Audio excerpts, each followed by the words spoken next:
Ayan, okay, ayan na yung mga pailaw niya, guys. May nagpadala sa atin itong disco light na party light daw na to. Ngayon, tingnan natin kung paano gumagana. Naka-on na siya. Bakit nag-on? Ay, na-on ng remote. Kasi di-remote po ito, guys. Tingnan ninyo. Ayaw pala. Ay, may napindot ata ako. Ayaw mag-on. Wait lang. Before natin i-on ng tuluyan, desaksak po ito. Medyo maiksi yung saksakan niya. Ganyan lang siya. Kahaba. Siguro 1 yard lang to. Tapos, pag isasaksak ninyo, meron siyang, anong DMX in and DMX out. Siguro ito yung mga pang music, ganyan. Pero meron din siya dito. Ayan. Ay! Tingnan nyo, natatouch ko nag-on.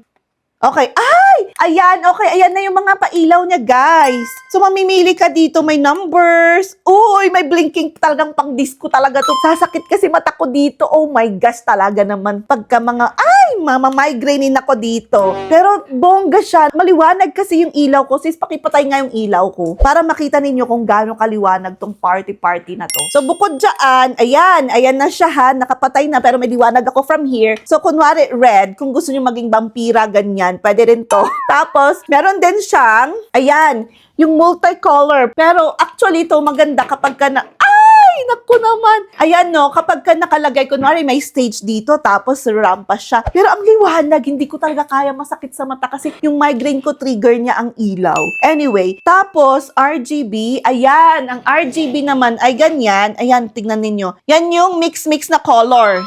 Ayan. Kapag ka naman, di ba? Ayan, multicolor siya. SD, CC. Kasi may remote siya, guys, ha? Sa remote ako nagko-control. Ayan, ito na yung party, guys. Party. Wala akong music. Party. Pwede ninyong i-set up kung gusto nyo ng red and blue lang na nagbe-blink. Pwede rin naman na yung hindi red and blue lang. So, alam nyo na kung kailangan nyo ng pang party na ilaw. Pwede ito maganda ilagay kapag kasalapag. Tapos, meron kayong mga pa-program sa bahay ninyo, mga reunion, ganyan. O kaya party lang ng kayo lang nagiinuman dun sa bahay ninyo. Perfect na perfect to. So, if you want this, alam nyo na, ilalagay ko na lang sa yellow basket or sa comment section kung saan makakabili. Bye!